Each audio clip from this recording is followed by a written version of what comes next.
Então, na aula passada, pessoal, na aula passada nós tínhamos deixado um exemplo de um lagrangiano, ainda em forma não relativística. Nós estamos trabalhando na notação ainda que não é invariante de Lorentz, é covariante de Lorentz. Tínhamos deixado um lagrangiano que envolvia um campo φ e um campo dado. E aí, desse lagrangiano para φ e para dado, nós trabalhamos as equações de campo. Eu não sei se a gente chegou a derivar as equações de campo ou você que derivou só. Nós obtivemos. Aí eu deixei, então, olhando as equações de campo, vamos, o primeiro ponto agora seria a gente olhar as relações de dispersão. As relações de dispersão são importantes porque as relações de dispersão, elas dão sempre, né, quer dizer, na verdade, a relação de dispersão é a relação entre energia e momento. Quer dizer, quando você diz que a energia cinética é um meio de mv2, isso é uma relação de dispersão na mecânica clássica. Né? Depois, na mecânica quântica, a gente tem relações de dispersão também, tipo, quando a gente pega a equação de Schrödinger, ele diz que é laplaciano de φ, né, mais v, tira dali a relação entre frequência e energia.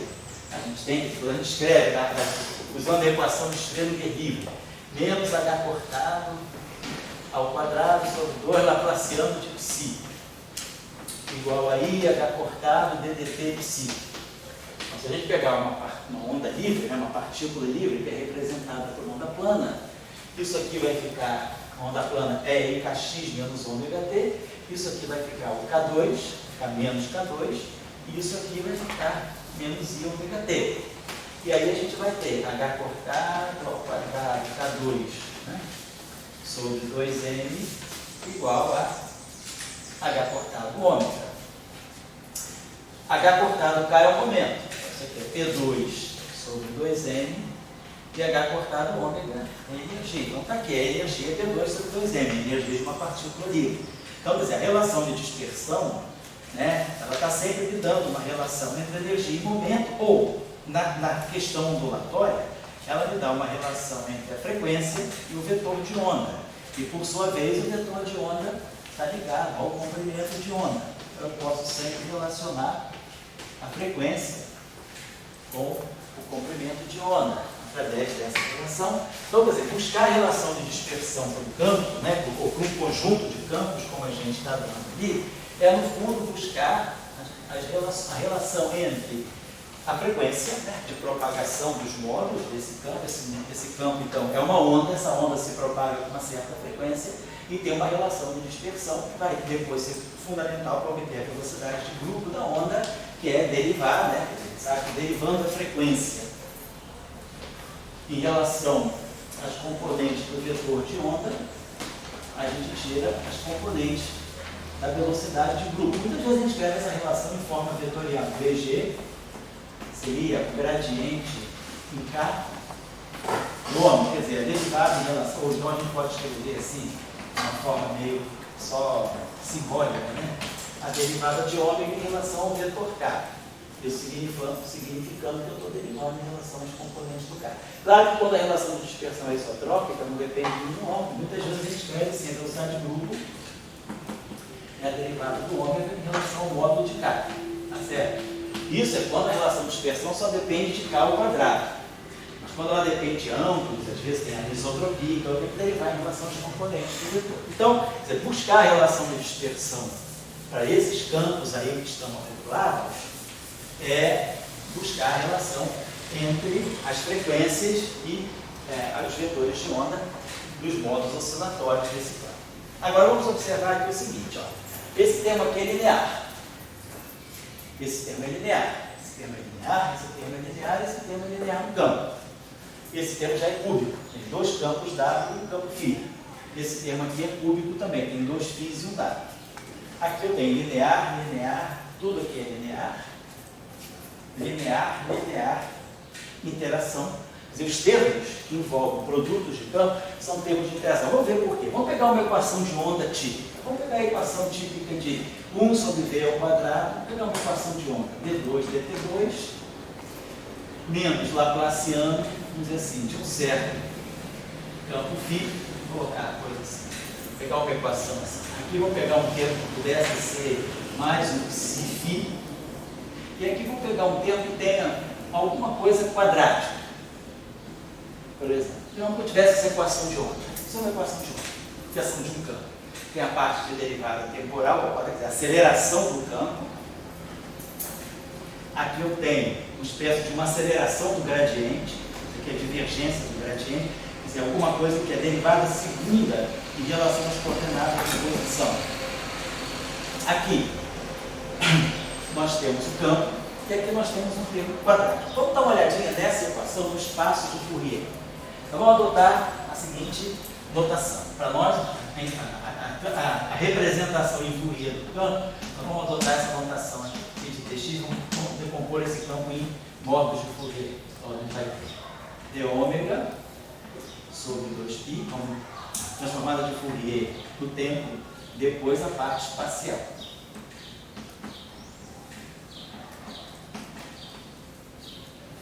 Aí aqui vamos ter a transformada de Fourier do campo.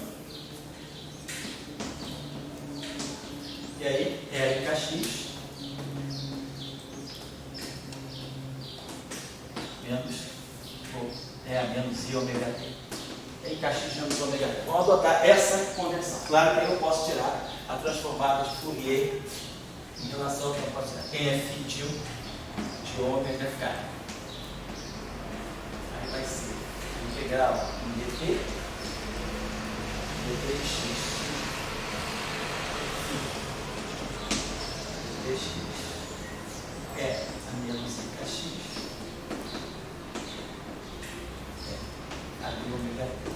Então vamos adotar essa conversão. Muitas vezes a gente coloca aqui raiz de 2π e 2π a 3 meios aqui. E aí aparece um raiz de 2π aqui e um 2π a 3 meios aqui. A gente usa mais em teoria de campo, a gente usa mais essa convenção. A gente joga os fatores de 2π, quer dizer, não é uma questão de convenção, é uma questão só lembrar do seguinte: a representação de Fourier da delta, né? Quer dizer, a delta é integral em dt sobre 2π. É elevado a ômega t, isso aqui para nós é o delta de ômega. Então, quer dizer, basta saber isso aqui. Então, se eu quiser passar daqui para cá, é só multiplicar essa relação por um é elevado a menos i, que x é elevado a mais i ômega linha t, e usar essa notação aqui, que vai dar 2π, quer dizer, as integrais que vão dar, os deltas vão aparecer com 2π e com 2π a terceira que vai cancelar. Então, quer dizer, tanto faz eu colocar isso aqui assim, ou colocar um fator raiz de 2π assim. Estou adotando essa conversão. Então, para nós é isso que é a representação em Fourier do campo. O campo escrito em termos de suas transformadas de Fourier. Ou o inverso. Eu estou escrevendo a transformada de Fourier do campo. Aí eu integro na posição e no tempo. Isso aqui está só essa questão. Então vamos passar essa equação de campo para o espaço de Fourier, para o espaço dos cometa e da frequência. Então, escrever isso aqui, então vai ficar. Bom, então lembrando, esse campo fiz só para colocar aqui, botando aqui. Então o nosso φ de Tx, que é o campo que está aqui, ele vai ser o assim. Vamos pegar um d sobre 2π.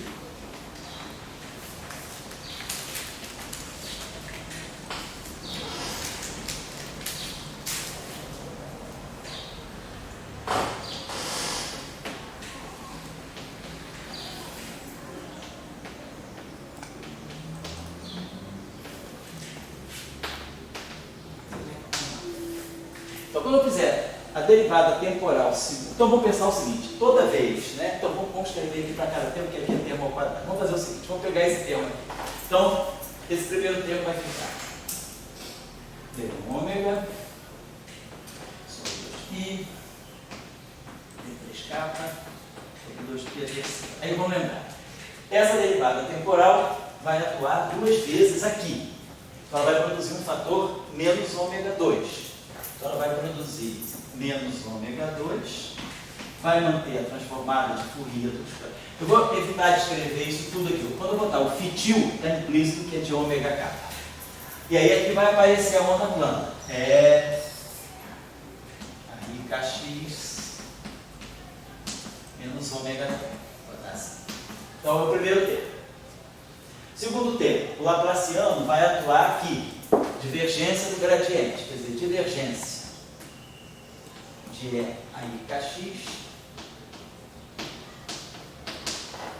é I K. Desculpa, o gradiente é IK. É a I kx. Aí se eu pegar a divergência do gradiente, a divergência vai produzir IK escalar IK. Então o laplaciano, que é a divergência do gradiente, o laplaciano da exponencial, ele vai ser simplesmente menos K2.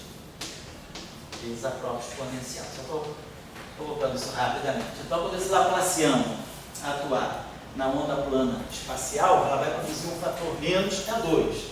Então, eu vou aproveitar isso aqui, vai ficar tudo dentro de uma coisa só. Vai ficar aqui. Aqui eu esqueci de botar sobre V2. E aqui vai ficar menos laplaciano com menos K2, vai ficar mais K2. Aí vai ficar K2 e vai retomar tudo isso. Então, aqui dentro vai ficar simplesmente assim. Menos, botar assim, menos ômega 2 sobre V2 mais K2. Aí tudo isso aqui atuando em fitil de ômega K, e a onda plana é I kx menos ômega T. Se não houvesse esse termo, vou botar mais esse termo aqui agora. E aí, quando eu colocar esse termo aqui, ele não vai fazer nada em lugar nenhum, vai simplesmente jogar o xi fitil. Então vai aparecer aqui mais xi. Então isso aqui são os três primeiros termos, esses três primeiros termos. Esse termo da derivada segunda, o termo com laplaciano e o termo sem gradiente, o termo potencial. Não tem gradiente, não tem derivada, não tem nada. Então esses três termos aqui, 2, 3, daria isso aqui. Agora, essa parte aqui, eu tenho campo ao quadrado. Só que a gente tem que ter o seguinte cuidado. Eu tenho campo vezes o campo. Então, eu vou poder escrever isso aqui o seguinte. O primeiro, então eu vou ter φ de x vezes φ de x. Vamos escrever o primeiro φ de x. D ômega sobre 2π d3k. Tem que ter um G aqui na frente. Sobre 2π a terceira. Esse é o φ de x, é o primeiro φ de x. Fitil de ômega k é a I kx menos ômega. Agora, isso vezes o outro φ de x. O outro φ de x eu vou ter que colocar outras variáveis de integração. Então vamos dizer aqui que eu tenho uma frequência aqui ômega' sobre 2π e tem um momento aqui d3k' sobre 2π terceira. Aí é que eu vou ter a minha transformada de Fourier, só que agora na frequência ômega' com vetor de onda k'. E aqui a onda plana é a I' x menos ômega' t. Que eu tenho agora, tem duas variáveis de integração. Isso aqui igual a zero. Então essa é a minha equação de campo escrita no espaço dos momentos. Agora observem que esse termo aqui, se eu quiser botar assim, colocar. Então, essa onda plana aqui, ó, eu posso, tenho essa integral aqui e tenho essa onda plana aqui. Estou integrando, né, em ômega k, e aqui eu estou integrando em ômega' e k'. Então, esse aqui é o φ de x vezes o outro φ de x. Então, aqui eu posso fazer o seguinte. Bom, agora vendo que eu coloquei as duas transformadas por aqui, eu posso juntar essas duas ondas. Vai ficar x que multiplica k mais k'. Então, essas duas exponenciais aqui, ó, elas vão se juntar, pode botar assim, um exponencial só. Vou colocar assim. Vezes aí k mais k' escalar x vezes menos i ômega mais ômega'. Então a gente começa a ver que essas integrais aqui, elas estão se juntando, né? Vamos pensar que eu possa fazer o seguinte, eu quero eliminar, se eu não tivesse esse termo aqui, observe que se eu não tivesse esse termo aqui, só para ter uma ideia, teria algo que vamos colocar, vamos supor, por enquanto, só para fazer a primeira simplificação. Depois a gente vai analisar melhor essa. Para facilitar o primeiro momento, vamos esquecer de supor que G seja zero. Ou seja, a minha equação passa a ser linear no campo. E aí eu tenho isso aqui igual a zero. Bom, eu estou expandindo em ondas planas, eu posso, nada me impede de pegar essa equação aqui, multiplicar por um E a menos IQ x é a menos IQx é a I. Vamos chamar esse, em vez de ômega, vamos chamar de ômega maiúsculo T. Eu vou pegar essa equação aqui. A variável de integração é ômega e K. Eu estou multiplicando. Agora, x é uma variável livre. Não estou integrando x é uma variável livre. Aí eu vou multiplicar pelo inverso dessa onda e pelo inverso dessa. E vou integrar em dt em d3x. Então, se eu fizer isso, eu vou pegar essa equação. Eu estou fazendo essa operação. Eu multiplico por E a menos I capa x e por E a I ômega grande T. E integro em T e x. Quando eu fizer essa operação, essa exponencial aqui vai se juntar com essa. Então, vai produzir aqui um E, I, K, menos Q, escalar x. E aí, a parte do tempo, vai produzir um E, I, ômega, menos ômega T. Estou fazendo o seguinte, supondo G igual a zero por enquanto. Então isso aqui tudo igual a zero. Toda essa integral aqui igual a zero.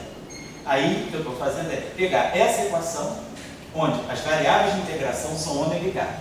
Mas x e t são variáveis livres, elas estão soltas aí. Então eu estou multiplicando toda essa equação, contraindo essa equação com essa onda plana, que é o inverso dessa, e com essa onda plana, que é o inverso dessa. E aí eu vou integrar em t em x. Então, eu multiplico por aquilo e integro em t e x. E aí, quando eu fizer essas multiplicações, essas duas ondas planas vão se somar, em k e em t. Quando eu integrar em x, em t, a integral de E, aí, ômega menos ômega t, vai produzir um fator 2π e um delta de ômega menos ômega. E quando eu integrar em d3x, aquela onda plana com essa deu isso aqui, integrando em d3x, isso aqui vai produzir 2π a terceira e o delta de Dirac tridimensional, de K menos Q. Então, o que eu fiz? Estou pegando a onda livre, a equação de onda sem G, e aí estou eliminando. Quero ver o que essa equação, que informação essa equação me dá. Mas essa equação é uma equação integral. Mas aí eu multiplico pelo inverso dessa onda plana e integro em t e x. E aí, quando eu integrar em t e x, vou produzir esses deltas de Dirac. Só que agora eu tenho integral em ômega pequeno. Então, esse 2π cancela esse 2π, e a integral em ômega pequeno vai dar o ômega grande. Então, eu vou produzir, deixa eu apagar isso aqui. Vou botar aqui. Então, eu vou produzir. Essas integrais desapareceram, porque aquele delta em t, o delta em ômega, vai cancelar essa integral. E o delta em k vai cancelar essa integral. Então, as integrais somam. E o ômega, por causa da função delta de Dirac, o ômega pequeno vai virar ômega grande. Então, eu vou ter menos ômega 2 sobre V2. O K pequeno vai virar o quê? O 2π a terceira vai desaparecer. Vai ficar mais que 2. Nada acontece com esse Xi aqui, né? Quer dizer, esse Xi aqui, a gente vai ter simplesmente essa delta aqui. Vai fazer esse ômega virar ômega grande, esse K virar. Então, a gente vai ter isso tudo aqui atuando na transformada de Fourier do ômega Q. Isso aqui é igual a zero. Então, a informação que a gente tira é que isso é igual a zero. Como? Se o campo não é zero, a transformada de Fourier dele, eu quero que a transformada de Fourier dele seja diferente de zero. Eu quero que essa equação seja resolvida, mas sem a solução trivial de φ igual a zero. Porque se φ igual a zero, o campo é zero, e aí eu tenho uma onda, não tem onda, tem uma solução trivial. Então, para que isso aqui seja zero, sem que isso seja zero, que a gente tem que ter essa relação aqui. Q2 vai ter que ser igual a ômega 2 sobre V2 menos que 5. Então, isso aqui o que é? Isso aqui é o vetor, ou seja, vou botar escrito ao contrário. Vou botar ômega 2 sobre V2 é igual a Q2 mais que 5. Ou seja, a frequência, então vou botar ômega é igual a V raiz quadrada de Q2 mais que 5. Ou seja, a frequência é a raiz quadrada. Se eu quiser agora, como isso aqui são variáveis, o que eu chamar de frequência é ômega, o que eu chamar de K é vetor de onda. Eu posso renomear as variáveis, né? Dizer que isso aqui é ômega K. Então eu tiro essa relação de extensão. Raiz quadrada, quer dizer, uma relação de extensão bem típica da relatividade. K2 faz o papel do momento ao quadrado, como se eu tivesse energia, se eu multiplicar por H cortado ômega é energia. Aí fica V. Se eu multiplicar por H cortado ao quadrado, H cortado ao quadrado, K2 é T2. Vai aparecer um H cortado ao quadrado, sim, vai fazer o papel de uma massa ao quadrado, M2 é 4. Então a gente basicamente está ganhando uma relação de dispersão que é típica da relatividade. Né? Quer dizer, estou vendo uma relação de dispersão. A frequência está ligada, né, a linear, quase que no K. Para grandes momentos, né, para pequenos comprimentos de onda, esse termo domina sobre esse, ômega é igual a K, VK. Então, eu estou tirando uma relação entre a frequência e o vetor de onda, ou a frequência. Posso botar o comprimento de onda aqui, 2π sobre lambda, e aí eu ganho uma relação de dispersão. É uma relação entre frequência e comprimento de onda. Tá? Relação de dispersão está dizendo que justamente é dispersão, porque vocês podem tirar a velocidade de grupo. Se a gente derivar isso aqui em relação a componente I, ômega, derivado em relação ao componente KI, eu vou ter isso aqui, vou ter V. Então isso aqui é a raiz quadrada de KI mais que Si. A derivada da raiz quadrada é 1/2, 1 sobre a raiz quadrada de K2 mais que Si. E aí a derivada de K2 em relação a KI, que é 2KI. Que é KI vai dar 2KI. Esse 2 cancela com esse 2. Então a gente vai ter o seguinte, a velocidade de grupo, V, vai ser esse fator V, K, vetor, sobre a raiz quadrada de K2, mais que 5. Então eu estou vendo que a velocidade de grupo vai depender do comprimento de onda. Para cada comprimento de onda, quer dizer, nem todos os comprimentos de onda vão se propagar com a mesma velocidade. Então, significa que para cada comprimento de onda, se quiser também eu posso reexpressar o K em função do ômega, então eu tenho a velocidade de grupo em função da frequência também.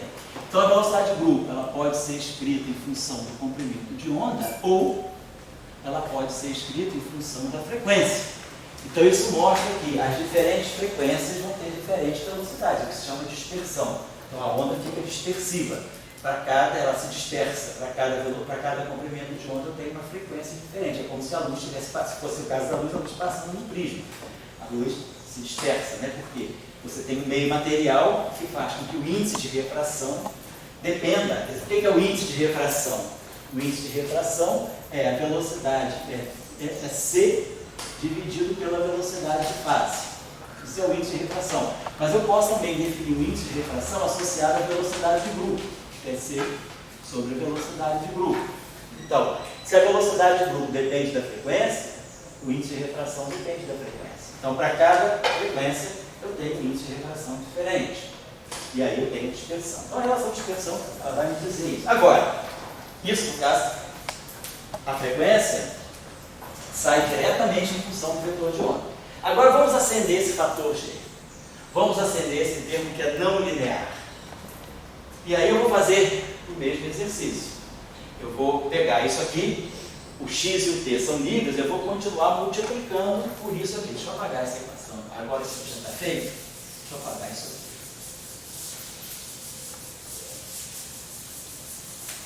Só para a gente ver o significado desse termo que tinha os G-fedores. Então, por agora, isso aqui, então eu posso apagar isso aqui também? Ah, não posso. Então, já botei isso aqui para baixo, aqui ficou só o fitil de ômega K. E aí eu trouxe essas ondas todas aqui. Muito bem, se eu agora multiplicar por E, aí, ômega grande, T, E a menos I, QX, e integrar em TX, aqui vai acontecer a mesma coisa. Eu vou produzir aqui um delta, quer dizer, eu vou produzir essa integral que vai produzir 2π a terceira, vou botar aqui 2π a terceira, aqui vai ficar tudo igual. 2π a terceira, delta 3 de K menos Q. Isso aqui, isso aqui. Agora, esse aqui com esse aqui vai produzir 2π ômega menos K, ômega menos ω. Agora, quando eu multiplicar aquela mesma coisa aqui, eu aqui vou produzir, nesse termo aqui, eu vou produzir 2π a terceira, aí vai ficar delta de K mais K',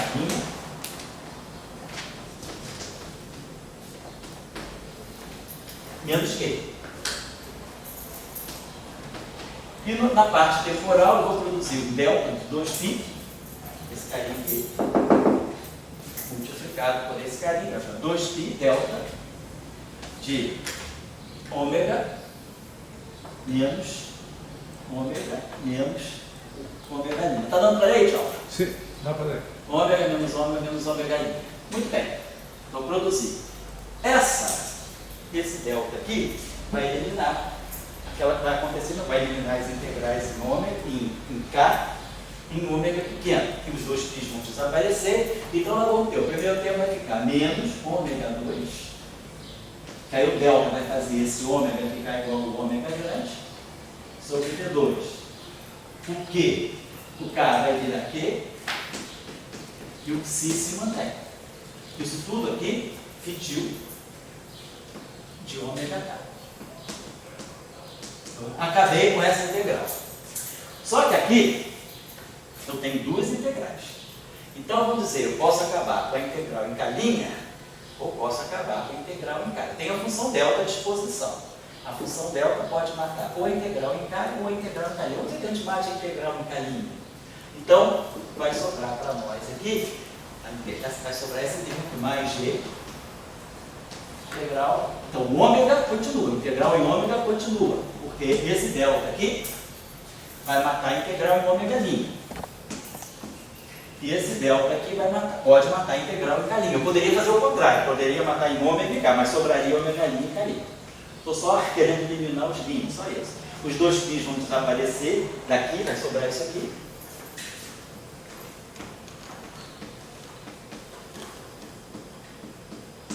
E aí, a transformada de Fourier que nós vamos ter aqui vai ficar fitil. Só que quando eu integrar em ômega N, então eu vou produzir fitil de ômega K. E aí aqui vai aparecer um fitil. Só que esse ômega N agora vai ficar, ômega N vai ficar ômega grande menos ômega pequeno.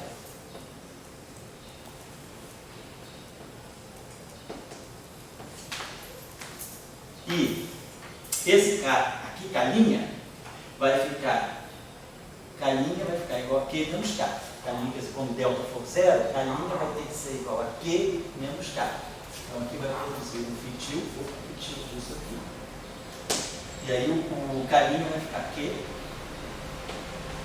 menos K.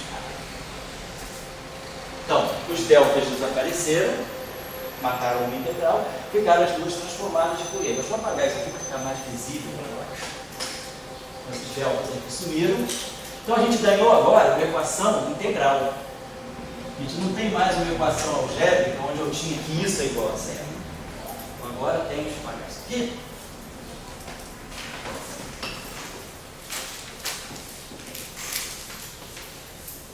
Eu posso, claro, essa integral aqui, então tá, essa integral aqui tem ômega K, peraí, então só tem uma coisinha que eu não estou gostando, que é o seguinte, quando eu tirei, desculpa, aqui, então aqui, quando eu fiz os deltas, aqui tinha ficado ômega, e aqui tinha ficado Q. Perdão, quando eu fiz aquelas integrais, a primeira integral, o delta, né? Os deltas matavam, o ômega pequeno ficava ômega grande, e o K pequeno ficava Q pequeno. Então eu tenho essa equação. Então essa equação aqui, ela tem ômega e K. Então aqui eu tenho ômega e Q, mas eu estou integrando em K. Então eu tenho a frequência, quer dizer, esse ômega que está aqui com essa frequência, e com esse vetor de ômega K, né, que é o que eu tenho aqui, eu estou integrando em K. Quer dizer, então eu tenho essa transformada de Fourier aqui, ela está completamente dentro da integral, quer dizer, ela está me transferindo. Aqui eu tenho um momento Q, e aqui eu tenho um momento Q menos K. E esse K é justamente esse momento que está aqui. Então está havendo uma troca de momento entre essa transformada de Fourier e essa transformada de Fourier. Então, eu estou integrando sobre Q, sobre ômega e sobre K pequeno. Então, aqui eu estou integrando sobre uma troca de momento. Está havendo troca de momento e de frequência. Esse momento aqui é K, esse momento aqui é Q menos K. E aqui esse momento, essa frequência é ômega menos ômega aqui, ômega. Então, está havendo uma transferência. Então, se está havendo transferência de momento e de energia, esse termo aqui é um termo de interação. Esse termo aqui está marcando uma interação do campo consigo próprio. Ele está interagindo, ele tem uma auto-interação. Por quê? Porque eu tenho uma troca de momento e eu estou integrando sobre esse momento trocado. Eu posso trocar todos os momentos possíveis, desde zero até infinito, ou desde menos infinito até mais infinito. Essas integrais de Fourier são de menos a mais infinito. Então, está aqui. Para essa frequência aqui, eu estou integrando sobre todas as frequências ômega. E para esse momento aqui, eu estou integrando sobre todos os momentos K. Então, esse termo é um termo de auto-interação. Então, esse campo não está livre. Então, os termos que não são lineares na equação de campo. Então, lembrar o seguinte, quando a gente faz a variação do Lagrangiano em relação a um certo campo, a gente está derivando em relação ao campo. Então, a gente vai produzir na equação de campo sempre uma potência a menos, né? Quer dizer, se o Lagrangiano tem um campo a ordem n, na equação de campo, eu vou ter o campo elevado à ordem n menos 1, porque eu vou estar variando em relação ao campo. Então, eu vou produzir n, campo elevado a n menos 1, variação do campo. Então, por exemplo, quando eu passo para a equação do campo, eu desprezo isso aqui, eu faço essas variações arbitrárias, eu vou ter sempre o campo elevado a uma menor potência, uma potência menos. Então, se a equação de campo é linear, significa que n é 2. Então, o meu Lagrangiano é quadrático. Nesse caso, esse termo que eu tinha é quadrático, esse termo que eu coloquei era φ2. Se ele é φ2, o n é 3, então eu tenho campo cúbico. Então, o que a gente observa é que os termos que são lineares na equação de campo, eles são quadráticos no Lagrangiano. Termos lineares na equação de campo dão campo livre. Por quê? Porque a frequência e o vetor de momento não são trocados com ninguém. Eu elimino isso aqui e tenho isso aqui direto. Agora, quando eu tenho potência mais alta na equação de campo, nesse caso era uma potência 2, eu tinha φ ao quadrado, isso significa que no Lagrangiano eu tinha φ a terceira. E aí eu estou vendo que tem troca de momento. Então eu não consigo uma relação de dispersão limpa. Eu tenho uma equação integral, eu tenho que integrar em K e ômega. E aí isso significa que eu estou trocando o momento, então eu tenho interação. Então, Lagrangiano livre é Lagrangiano quadrático, porque vai dar a equação de onda linear. Lagrangiano em interação, ele tem que ter pelo menos alguma coisa que seja cúbica, para poder dar pelo menos alguma coisa quadrática ali de equação de campo. Está claro o conceito? Então, esses campos aqui, ó, isso é linear. Então, significa uma coisa quadrática. Coisa quadrática. Quadrático, quadrático, quadrático. Agora, esse termo aqui é quadrático em φ, linear em φ, quadrático em W. Mas essa equação de campo é a equação de campo para φ. Então ela vem de um delta φ. Então significa que aqui era uma coisa quadrática em φ. A mesma coisa aqui tem φ ao quadrado. Então era alguma coisa cúbica em φ. Então esse termo aqui é um termo de interação entre o campo φ e o campo W. Esse aqui também, o campo φ está auto-interagindo consigo próprio e está interagindo com o campo W. Então esses são termos de interação. Aqui, linear. Então campo livre, campo livre. Campo livre, campo livre. Campo livre, campo livre. Agora, aqui eu tenho alguma coisa que é quadrático em φ, e aqui é, no Lagrangiano, isso aqui seria quadrático em W. Então, é um termo que está interagindo W com φ ao quadrado. Agora, esse termo φ, eu não tenho W. Então, esse termo aqui é campo φ, está funcionando como uma fonte para o campo W. Mas isso aqui veio de um delta W. Esse termo aqui no Lagrangiano, se vocês lembrarem, ele veio de φ2, gradiente de φ escalar W. Então, no Lagrangiano tem uma interação do campo W com esse campo φ. Então, esses termos que não são lineares, são todos termos de interação. Então, esse termo aqui é interação, vamos colocar assim, e esse termo aqui é interação. Estou só sublinhando os termos de interação. Esse termo já é interação, e esse termo é interação. Então, se nós queremos tirar as relações de dispersão, eu não vou conseguir resolver essa equação direto para ômega em função de K, que seria a relação de dispersão, frequência em função do vetor de onda. Por quê? Porque eu vou depender da transformada de Fourier do próprio campo φ. Então, em geral, as relações de dispersão, a gente olha para a onda livre. Então, é como se a gente quisesse definir uma partícula. Para mim, como é que eu defino uma partícula? Uma partícula você tem que isolar aquela partícula, você define a partícula livre, sem interação. Aí você vai dizer, essa é a massa do elétron, esse é o spin do elétron. Se o campo tiver interação, você vai estar trocando energia. E aí você tem troca de momento e troca de energia, você não consegue. E aí energia, o que é energia de uma partícula? O que é a massa de uma partícula? A massa de uma partícula é a energia do sistema de repouso, e se considerar a energia a momento zero. Você tira a massa. Na relatividade, né? A gente tem que a energia, a partícula livre, é um x quadrado de P2C2 mais M2C4.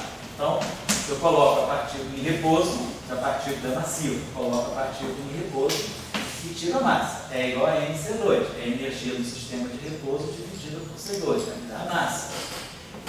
Então, para eu definir uma partícula, eu preciso, ou agora, se a partícula não for, se a partícula for relativista, mas tiver massa zero, claro que eu não vou poder ir para o sistema de repouso.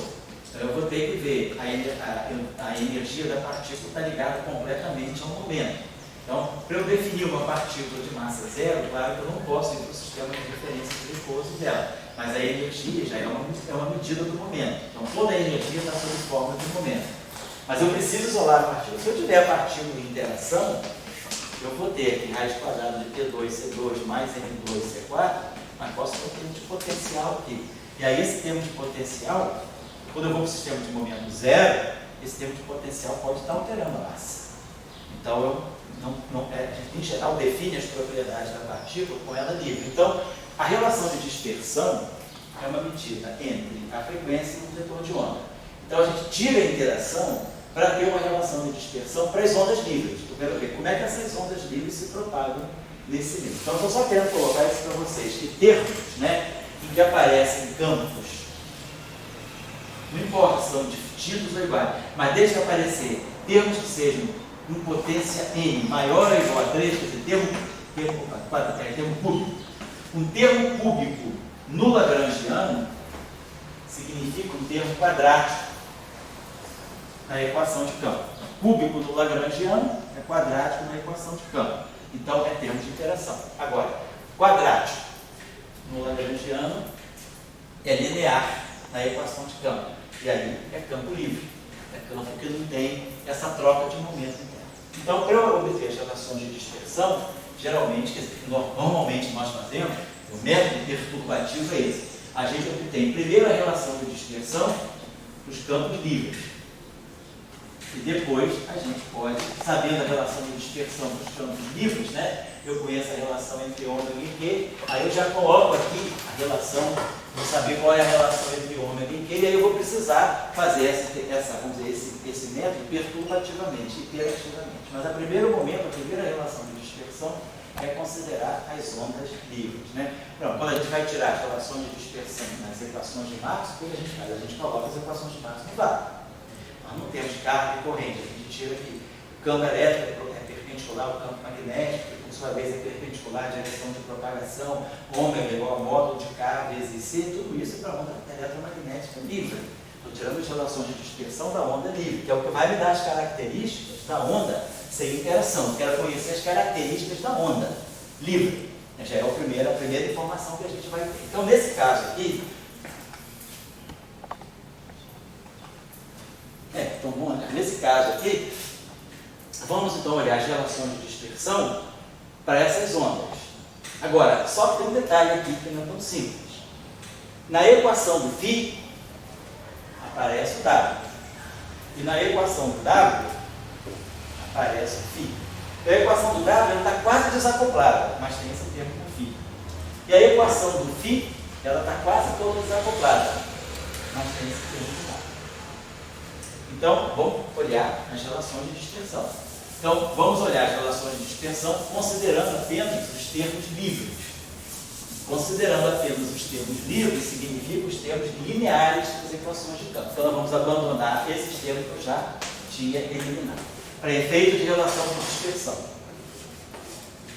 Então, vamos pegar só os termos lineares e vamos fazer a transformada de Fourier. Seria a solução homogênea? Seria soluções homogêneas, exatamente.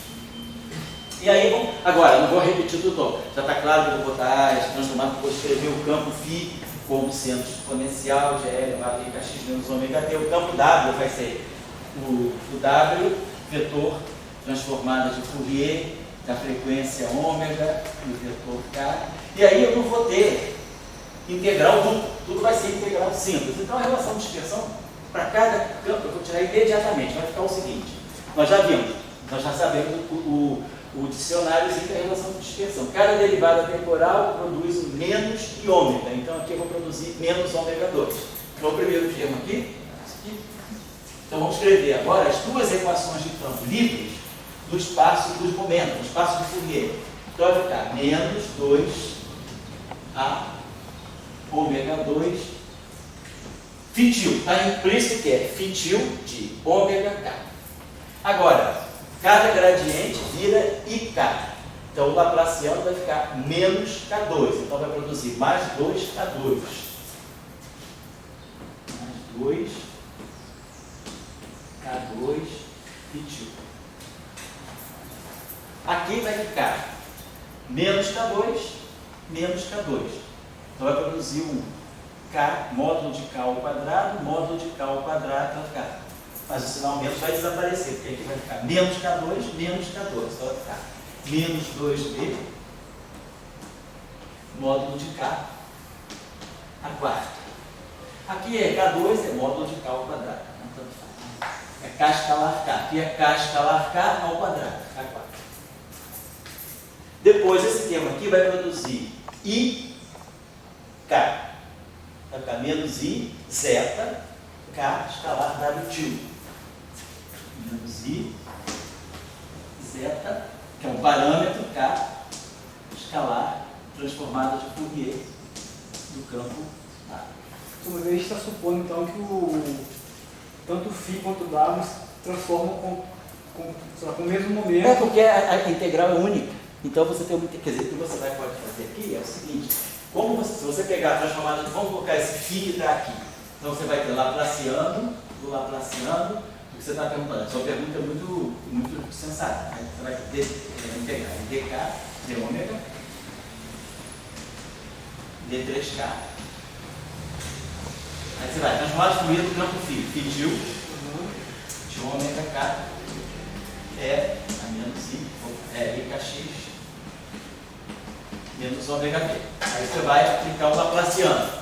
Laplaciano vai atuar só no E ikx, vai produzir menos K2, então vai produzir aqui. Menos 2B na 4, aí isso aqui, isso aqui. Quando eu atuar no termo em W, aí quando eu for escrever o termo em W, vai ficar menos zeta, divergência. Vamos escrever a transformada de Fourier do W. Posso botar aqui um d ômega grande sobre 2π. Posso botar aqui um momento Q, para não ser igual 2π a terceira, φ-til, W-til, W-til de Q de ômega Q. E aí é Qx menos ômega Q. Então, possibilitou a sugestão. Não é o mesmo momento, não é a mesma frequência. Essa divergência aqui vai produzir aqui um IQ. Então, essa divergência ela vai entrar aqui, vai atuar aqui, vai produzir aqui dentro IQ. Tá. Agora, como tudo é linear, eu vou multiplicar no final do dia tudo isso aqui, vamos dizer, por um E aí, K' x menos um ômega' t.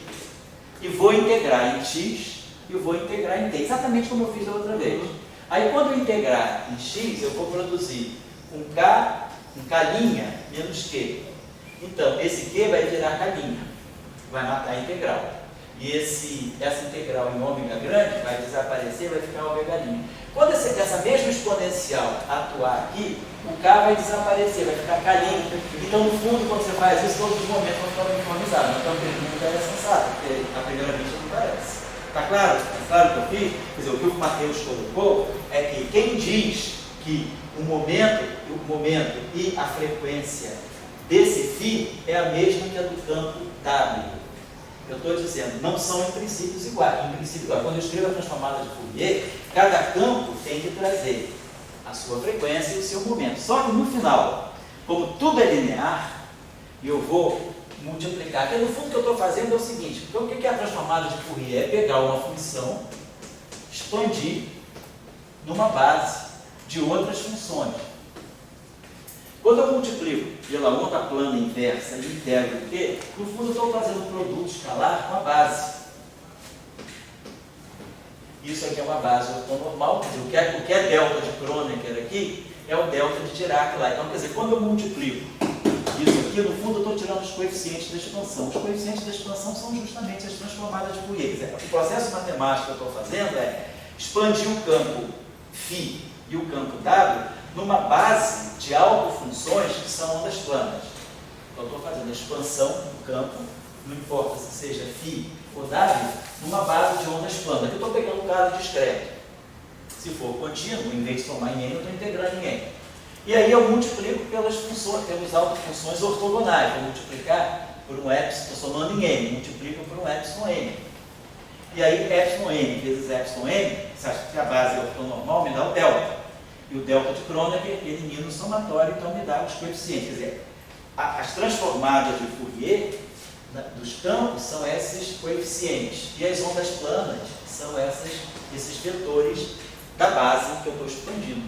Então, quando eu multiplico pela função de onda inversa, pelas ondas planas inversas, né, eu vou estar multiplicando pelos autovetores ortogonais, acho que estão. E aí eu tiro o somatório e tiro os coeficientes. É isso que eu estou fazendo. Agora, então, nada me diz, né, quer dizer, que quando eu estou expandindo, vamos dizer assim, vou expandir uma função f nessa base. Então, vai ficar somatório de fn epsilon n. Aí.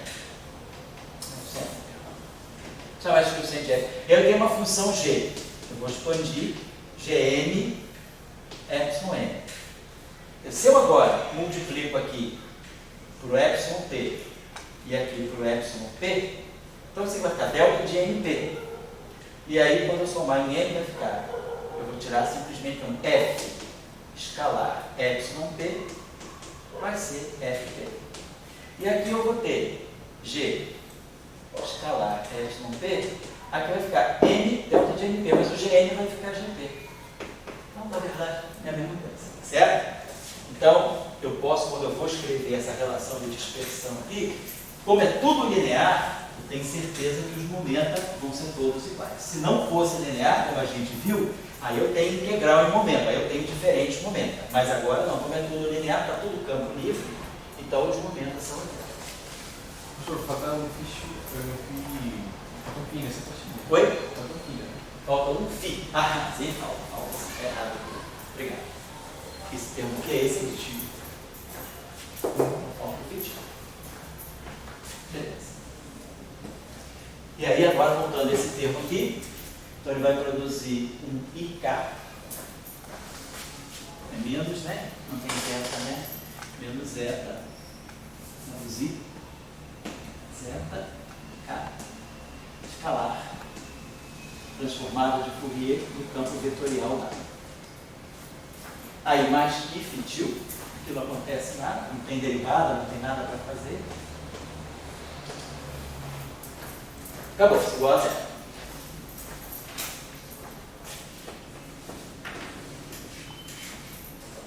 E agora, o outro termo é esse termo aqui. Então vai ficar menos 2 alfa. Aí vai ficar menos ômega 2. Então vai ficar mais 2 alfa ômega 2. E aí, a transformada de Fourier do dado. Aí aqui vai produzir IK e aqui vai produzir e K. Vai ficar menos K. Vai ficar mais 2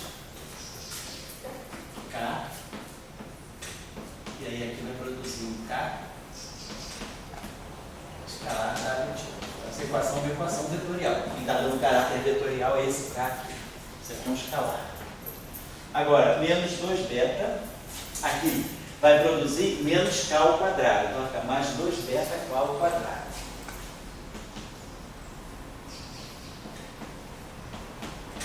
W. E aqui vai ficar igual um termo igual aqui. Vai produzir. Na verdade, esses dois termos podem se somar. Porque vai ficar gradiente da divergência de W, divergência de W. Então eu vou ter menos 2 mais 2 beta. Então eu posso colocar isso aqui para cá. Vou multiplicar esse fator para cá. Quando eu integrar, né? Aqui eu produzi um sinal menos por causa do IK. Então ficou 2K e aí K escalar. Então aqui ficou mais. E esse aqui é mais, vai ficar menos. Vai ficar 2 menos 2 beta. É esse termo aqui, que é mais 2 beta, se junta com esse termo aqui que é menos 2. Então vai ficar 2, ficar menos 2 mais 2 beta. Só que quando eu vou passar para o espaço do Fourier, vai aparecer um I aqui e um I aqui. Vai aparecer um I aqui e um I aqui. Então vai aparecer um sinal menos. Então vai ficar 2 menos 2 beta. Então fica mais 2 menos 2 beta, K escalar W, isso aqui tá. Então esse termo aqui. Agora, esse termo aqui vai produzir menos I. Então aqui vai produzir mais I. Mais I zero.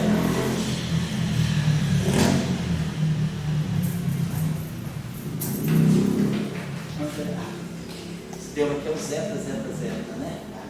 Então esse termo aqui, perdão, esse termo aqui produziu I zeta, né? Ficou mais I zeta, porque uma derivada só. Ah não, tá certo, é IKX, tá certo. Aqui também é IKX, então fica menos IK zeta.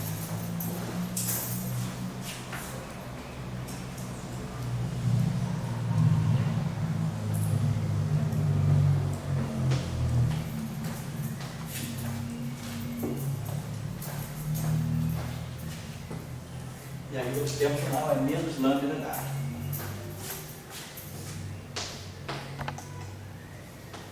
E transformada de Fourier, né? E aí igual ao vetor zero. Então, pessoal, está claro. O que eu fiz foi passar, a menos de erros que vocês detectem aí, né? Você já me detectou um, né? Você já tinha esquecido do feitio ali, se alguém coloca um sinal, alguma coisa. Essa expressão. Agora, o que está acontecendo de estranho? As relações de dispersão, as duas equações estão acopladas. Eu tenho W na equação do φ e tenho φ na equação do W. Então eu não tenho um sistema desacoplado, eu não tenho duas relações de dispersão. Porque na verdade, se o sistema está acoplado, quer dizer, φ e W, eles se unem para propagar alguma onda nesse meio. Tem esse conjunto de campos está descrevendo uma propagação única. Tem uma onda que não é nem W nem φ, é uma mistura de W e φ, porque as duas equações estão acopladas. É como se eu tivesse o seguinte, e observe o seguinte, eu tenho um sistema de φ e W. Então, na verdade, é como se eu tivesse o seguinte, eu tenho vamos dizer que a gente separe todos os φ. Então, a primeira equação ela pode ser escrita assim, alfa φ mais beta K, quer dizer, esse alfa é isso tudo aqui. Isso aqui, isso aqui, é todo o coeficiente do φ, que é um escalar. Agora, beta, posso dizer, beta é menos I zeta, posso escrever isso aqui, ó, mais beta K escalar W. Então, só para botar a forma da equação. A equação tem essa forma. Onde esse beta, eu posso manter menos I zeta, só para não ficar carregando aquele monte de coisa que está na frente do φ. E a equação de baixo é uma equação que tem W e tem um φ, mais um, sei lá, alguma coisa, um coeficiente φ. Então, eu tenho um sistema acoplado. E eu quero que as soluções desse sistema sejam soluções não triviais. Eu quero ter ondas não triviais, tanto para φ como para W. Então, a gente está diante de um problema, vamos assim, na verdade é um problema de quantas equações e quantas hipóteses. A primeira equação é uma equação escalar. Mas eu tenho 4 campos, na verdade. Eu tenho o campo φ, que é um escalar, e tenho o campo W, que é um vetor. Claro, as transformadas de Fourier dele também são vetoriais. Então eu tenho 3 componentes aqui. E tenho aqui, são 3 equações. É uma equação vetorial. Então é uma equação que vale para componente 1, para componente 2, para componente 10. Então eu tenho um sistema 4x4. Com 4 incógnitas. Quer dizer, quem são as quatro variáveis desse problema? São o φ e as 3 componentes da WT. E eu quero que esse sistema tenha solução não trivial. Então, para esse sistema ter solução não trivial, seria interessante que esse sistema tivesse determinante diferente de zero. Mas, na verdade, vamos escrever esse sistema, essa equação, sob forma matricial. Vamos colocar coisas assim. Quer dizer, como o W e o til, eu tenho um sistema de 4 equações. É como se eu tivesse assim, ó, W til, φ til, W til 1, W til 2, W til 3. Esse é o meu sistema. Né? Então, eu tenho as 4 equações estão aqui. Essa aqui é uma equação escalar. Então, vamos colocar a coisa dessa forma. Vamos definir. É como se eu definisse, quer dizer, então eu tenho um vetor 4 de 4 componentes. Para abreviar a notação, vamos fazer uma notação mais compacta. Vamos fazer o seguinte. Vamos dizer que eu vou chamar de φ til grande.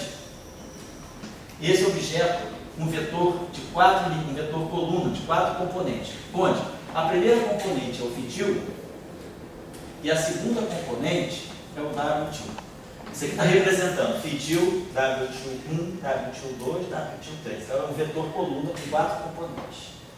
Tá, eu vou colocar esse sistema sob essa forma. Vou colocar aqui uma matriz que depende dos parâmetros e dos ômegas e dos Ks. Quer dizer, tem uma matriz aqui que depende dos ômegas e dos Ks e dos parâmetros. Vou botar assim. E essa matriz está atuando em φ til. Então, meu problema é um problema vetorial. Eu tenho uma matriz 4x4 atuando no vetor coluna, que é 4x1. Então, eu vou ter, no final do dia, essa resposta aqui no vetor coluna, em 4 equações.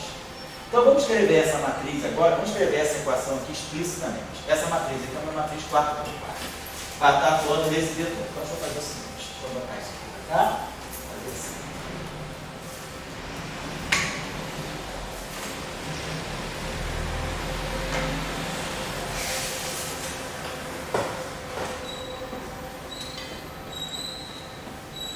A gente pode escrever essa equação dessa forma. Eu vou descrever essa matriz, vou escrever uma matriz em submatrizes. Bom, o φ vai estar, esse termo aqui vai pegar tudo que tem φ. E esse termo aqui vai pegar o que tem W. Então, quem é que está atuando no φ? Quem está atuando no φ é menos 2A ômega 2, menos 2A ômega 2, mais 2K2. Fazer o seguinte. Aumentar ainda mais. Você já atuou de cigarra também? Tem. Como que se chama? E cigarro não acho que é. Cigarra também. É, mas isso mais em clima quente, né? É. Mas como chega aqui no frio, a gente... Você é na Serra, né? Na Serra. A tua cidade lá embaixo. Bogotá também é alto pra caramba, né? É alto. Da tua cidade também. Eu não me lembro. Bogotá chegou aos 3 mil? Assim, tipo... 2.600, mas... Que eu acho que La Paz é que é mais alto. La Paz são 3.500, né? Acho que é. Não, quando eu fui lá, tem que tomar cocaína, porque eu vou chá de fora toda hora. Delícia. Aí você tem desculpa, né? E aí, cara, eu lembro que assim, o primeiro dia que eu cheguei lá, assim, fui amarrar, abaixei, você para amarrar meu tempo, eu fiquei tontinho, você fica sem ar nenhum, né, cara? Você também sente um pouquinho a diferença lá em Alma da Cebola? Não é esse jeito não. Não é tão forte assim, não se sente não, mas eu já escutei a parte que Não, cara, eu tinha um grupo de americanos no meu hotel, o pessoal levou até oxigênio, sabe? Tinha gente que é mais sensível, eu não tive problema assim não. Mas assim, quando eu subia a escada depressa, eu ficava meio ofegante, e quando eu ia baixar, né, depois eu ia baixar devagarinho. E aí, cara, beleza, chá de coca pra tudo quanto é. E é gostoso, né? Chá de coca. Aí eu trouxe pro Brasil, falei, vou levar um monte. Chegou em São Paulo, tá raro, né? Ainda bem que me pegaram. Falei, não, isso é chá de coca, é chá de coca, não foi de coca. Mas toda hora você tem que tomar coca bastante de manhã, na hora da refeição ele serve chá de coca também, porque realmente a sua pressão fica melhor. É muita diferença. Aí quando eu fui depois de La Paz, eu fui visitar o laboratório do César Lattes, que é em Chacoaltaya. Aí você vai para uma cidade chamada Cidade de Lato, Cidade de Lato, que é La Paz, e você sobe um pouco mais de 4.000 metros. E aí o avião, quando vai aterrissar, cara, você não tem sustentação nenhuma, né? A impressão que você tem você não tem sustentação. O avião, porque tem 4.000 metros, é muito pouco camada de ar. Mas assim, é uma experiência interessante. Assim, eu não sei como é que você vivendo lá. Assim, o pessoal toma muito chá de cocaína, então talvez por isso o pessoal não sinta, mas a gente que é exterior. Quando eu cheguei lá, eu vi aquela pasta de dente no hotel, a parte desse explodiu na minha casa. Eu nem lembrei desses detalhes. O físico nunca não sabe física básica. Eu fui abrir um tubo de parte por causa da pressão, né, cara? Ela tava lá, a pressão é muito baixa, né? Ela explodiu aquela parte do meu rosto assim. O participante da comissão estava aí, o professor falou de chá de cocaína, né? Sim. É, chá de coca. Chá de coca, cocaína é chá de coca, é isso mesmo, coca. Folhinha verdinha, né? Gostoso. É, isso. Ah, muito gostoso. Assim, depois fica mastigando a folhinha. Bom. Beleza, então eu só vou escrever isso aqui. Então tem cigarra também. Aqui no Brasil elas cantam muito assim no verão, quando elas começam a cantar assim de noite, é porque amanhã vai ser quente. Beleza, então vamos escrever esse sistema. Então, tudo aquilo que atua em φ, tudo aquilo que atua em φ vai ser menos 2A ômega 2, portanto, menos 2A ômega 2, mais 2K2, menos 2BK4.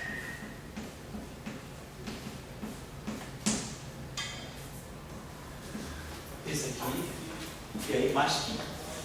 Então, esse termo aqui, ó, tudo isso aqui vai bater em φ. Agora, quem é que vai interagir com o W? É esse termo aqui, menos I, zeta, K vetor. Então, é como se aqui eu tivesse três colunas, K1, K2, K3. K1 vai bater com W1, K2 vai bater com W2 e K3 vai bater com W3. Mas colocando assim, fica mais esquemático. Isso aqui, na verdade, é 1 por 1, é um escalar. Isso aqui é uma matriz com uma linha e três colunas, quer dizer, isso aqui é uma matriz 1 por 3. Esse aqui é uma linha, uma coluna, é 1 por 1. Então esse termo aqui bate aqui.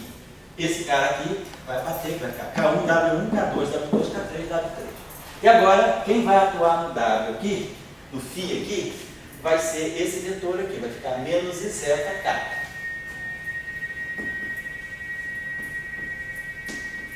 Então, isso aqui vai produzir, esse cara aqui vai bater aqui. Então, isso aqui vai ser, essa matriz aqui é uma linha, três colunas. Essa matriz aqui vai ser três linhas, né? Quer dizer, eu vou ter uma linha aqui que vai bater aqui. Então, vamos botar agora quem é que vai bater. Agora, o W vai estar ligado a uma matriz 3 por 3, né? Quer dizer, o que vai ter que bater aqui, eu vou ter uma matriz 1 por 1, 1 por 3. Então, aqui eu tenho uma linha e quatro colunas. Aqui eu vou ter que ter quatro linhas, então uma coluna. Então esse vetor aqui é um vetor coluna. É I, K, K1, X e zeta. K1, I zeta, K2 e zeta, K3. Então eu vou ter alguma coisa que tem uma única coluna e vai ter quatro linhas. Né? Cada linha daqui vai atuar aqui. Depois, então agora eu vou fazer quem é que vai estar atuando em W. Então quem é que vai estar atuando em W? Vai ser 2 ômega 2, 2 alfa ômega 2, vezes a matriz identidade 3 por 3. E quem vai estar atuando nesse vetor vai ser uma matriz 3 por 3. Então aqui não tem nada, é identidade. Depois aqui eu vou ter mais 2, menos 2 beta, K. E aqui eu vou ter esse K aqui, né? Quer dizer, eu vou ter essa matriz aqui. Talvez então seja melhor fazer o seguinte, eu vou botar assim, botar para ficar mais explícito, botar aqui WI. E aqui eu vou botar KI. Só para ficar mais claro. Aqui eu vou ter menos I zeta KI. Então tá certo. E aqui eu vou ter esse termo aqui, ó, atuando no W. Então você vai ter 2 alfa, ômega 2, delta e J. Vou botar assim, né? Vou botar assim, tudo que vai estar aqui, eu vou chamar I. Esse carinha aqui eu vou chamar de I, tá certo? E aqui eu vou chamar de JI. Vou botar assim, delta de JI. Porque essa equação, só pegar um termo lá, aquele termo lá é menos 2 alfa ômega 2 dado. Vou botar dado vetor. Vou pegar esse termo aqui, para eu ter uma ideia. Ou esse termo aqui. Menos, não, pegar esse aqui, por exemplo. Esse aqui é melhor. Algo que tenha K, mais K, escalar, tá? Só para a gente ter uma ideia da estrutura matricial. Então, esse cara aqui é componente I. Então, esse cara aqui tem que ser componente I. Isso aqui é JJ. Então, a gente vai ter esse termo aqui. Como isso aqui é um IJ, eu vou botar aqui um delta de IJ. Boto delta de... vou botar delta de JI. Quer dizer, desculpa, aqui eu estou I. Então, isso aqui tá. Então, isso aqui é J, estou botando J. Então, eu posso chamar isso aqui de delta de... Esse termo WI, eu posso chamar de delta de JWJ. Porque aí fica tudo em função de WJ. Então, eu tenho delta de JWJ, KI, KJ, WJ. Então, tudo que não tem K, por exemplo, esse termo aqui, que não tem K, esse termo aqui, também não tem K vetor. O vetor está todo no W. Esse aqui está todo no W, esse aqui está todo no W. Aqui não. O vetor está no K. E aqui está no W. Então, eu posso juntar esses três termos aqui, 2 alfa ômega 2. 2 alfa ômega 2 W tilde, mais 2 beta, módulo de K ao quadrado. E menos lambda, posso botar aqui um delta e J. Isso tudo aqui vai estar atuando no WJ. Isso. Então vamos botar assim. Melhor, talvez fazer o seguinte, botar aqui um WJ. Depois KJ.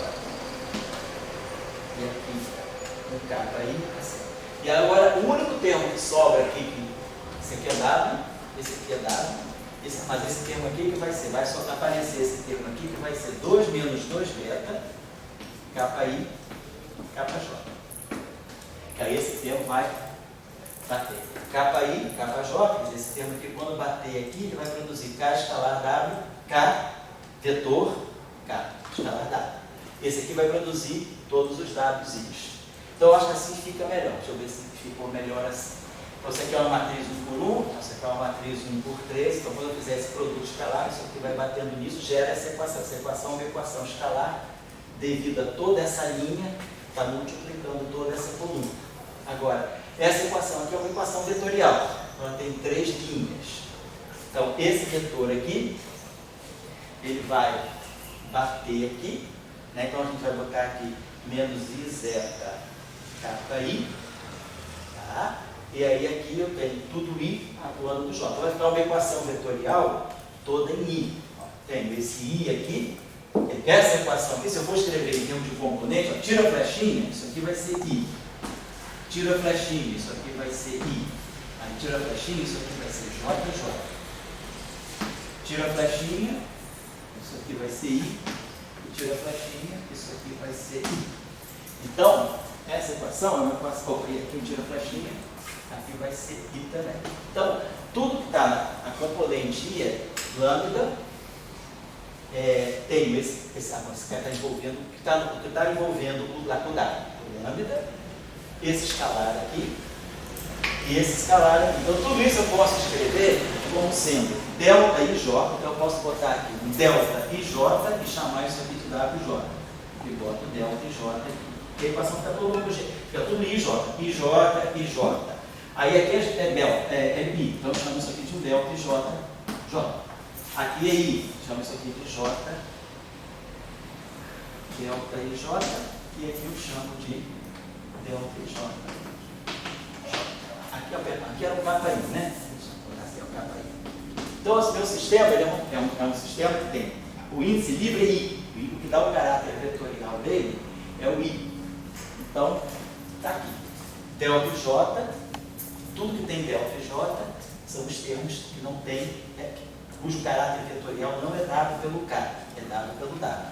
Então, isso aqui é uma matriz 3x3, identidade 3x3, e aqui é uma matriz 3x3 formada com KI e KJ. Então, por exemplo, quando eu multiplicar essa linha, então na verdade isso aqui é uma única coluna, então isso aqui é um vetor com esse aqui, essa parte aqui três linhas e uma coluna, e isso aqui é um 3x3. Então, no final do dia, ó, uma linha, 4 colunas, 3 linhas, 4 colunas. Então, no final do dia, isso aqui é uma matriz 4 por 4. Essa matriz aqui é 4 por 4, e isso aqui é um vetor coluna com 4 componentes. Então, eu tenho submatrizes, né? Eu tenho essa matriz aqui, essa matriz aqui 1 por 3, aqui uma 3 por 1 e aqui uma 3 por 3. Então, agora, o que eu quero? Né? Então, só para mostrar para vocês, se vocês fizerem esse produto aqui, esse vetor aqui, essa aqui são 3 linhas, então, e aqui são 3 linhas e 3 colunas. Então, eu vou ter uma linha, vai atuar aqui, a outra linha vai atuar aqui, e a outra, então, vai dar essas 3 equações. Então, essas 3 equações aqui saem dessa estrutura aqui. Então, eu tenho I, J, I, identidade, J, I e J. Então, está aqui essa matriz 4 por 4. Agora, o que eu quero? Vou dar um intervalo já. O que eu quero? Nós queremos que esse sistema de 4 equações e 4, vamos dizer assim, desconhecidos, que são as transformadas de Fourier do campo, tenha solução não trivial. Eu não quero que o φ seja zero, nem que o W seja zero. Tem um sistema homogêneo de 4 equações e 4 variáveis, que eu quero que tenha solução não trivial. Para ter uma solução não trivial, o determinante tem que ser zero. Então, o que eu vou querer é que o determinante dessa matriz, que eu estou chamando de M, né, dessa matriz 4 por 4, o determinante dessa matriz vai ter que ser zero. Se esse determinante for zero, esse sistema homogêneo tem solução não trivial, que é o que eu vou ter. Então, ondas, né, realmente ondas não triviais se propagando. Agora, quando eu fizer a condição desse determinante ser zero, eu vou estar misturando frequência com vetor de onda. E aí a gente vai ler uma relação de dispersão. Agora, claro, eu tenho que calcular esse determinante aí, né? Então, nós temos um determinante, né? Vamos dizer, uma matriz que tem essa estrutura aqui. Vamos dizer, eu tenho uma estrutura, vou botar assim, deixa eu apagar isso aqui. Vou dar um intervalo já já, só para colocar o problema para gente.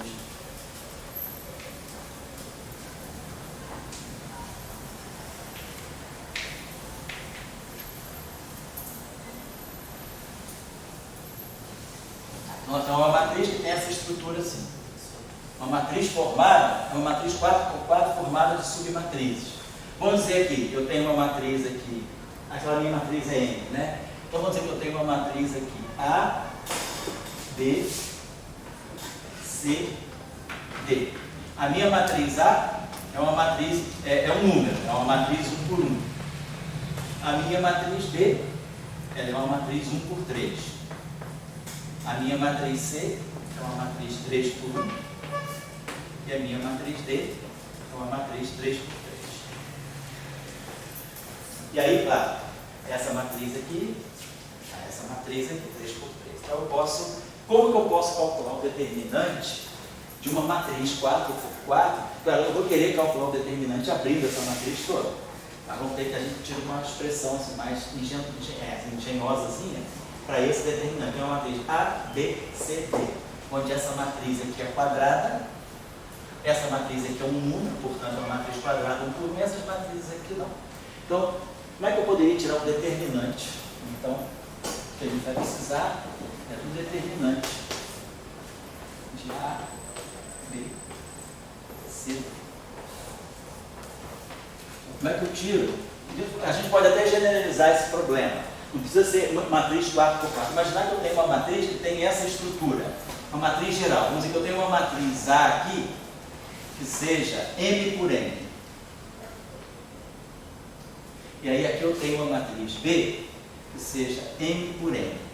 Então aqui eu tenho N linhas e N colunas. N linhas e N colunas. Agora aqui eu tenho uma matriz C que seja N por N.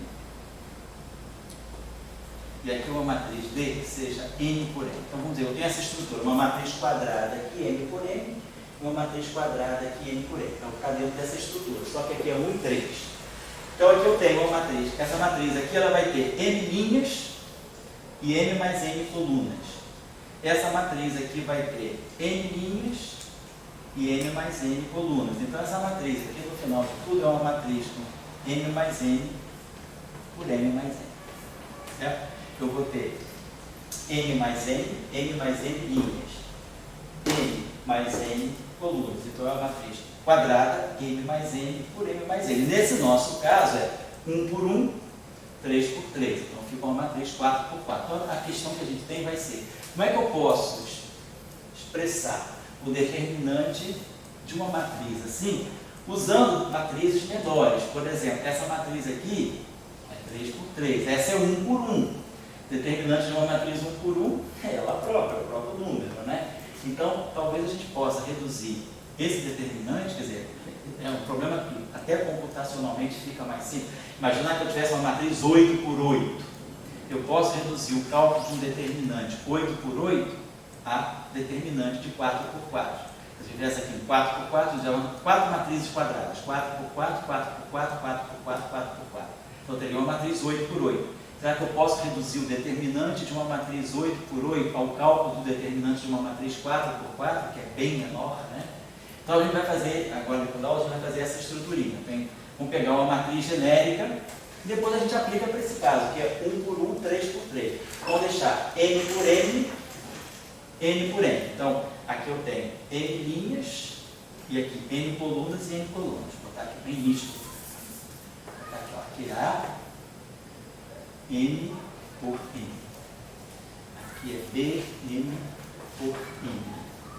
Aqui é C, N por N. E aqui é D, N por N. Então fica uma matriz M por N. M mais N por N mais N. Vamos tirar o determinante dessa matriz aqui, certo? E aí a gente vai aplicar a esse caso aqui. 6 e 25, então a gente dá um intervalo de 15 minutos. 6 e 25, 6 e 40. Vamos, volta.